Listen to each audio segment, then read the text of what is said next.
In this quick video tutorial, you will learn how to replace the internal battery in a Chevrolet Avalanche key fob. This process is super easy to do. It'll just take under 5 minutes, and the only thing you'll need is a regular flathead screwdriver and one of these CR2032 batteries. These batteries are pretty easy to find and they are inexpensive.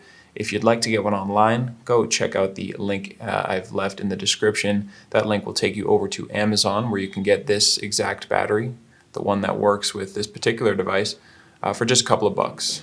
So getting right into it, we want to look on the bottom of the device, right where the key ring would attach here, right here along the seam between the two halves of the plastic. We have a little indentation. It's right there. It might be hard to pick up on camera, but it is just enough space for us to gently insert our flathead screwdriver into. So hold your device, line it up with that indentation, and just gently push and wiggle, and you'll feel your device stick in there. And once it's in there nice and deep, you can just twist. You'll hear the device crack open, and now we can just pull it apart with our fingers. Pull it apart. Now we have access to the battery. You can just, the easiest thing to do from here is just gently lift out the circuit board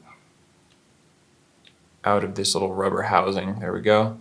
And that's going to make it very easy to just slide the battery right out. You can also get it started with your flathead screwdriver, just pushing on the bottom of the battery until you can pull it out. Now, once you have this out, go ahead and dispose of the old battery. Take a new CR2032 battery and make sure you are putting the positive side, that has the plus sign and the text right there.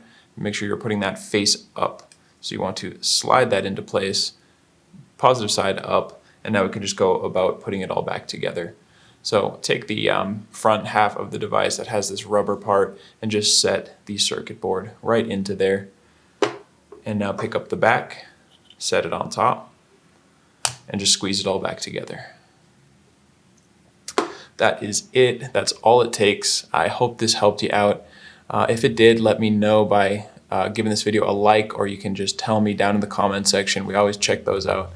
And if you ever need help with another one of your key fobs, you can come back to this channel. We have videos for pretty much every device from every maker model out there. And you can also get that information over at our website, fobbattery.com.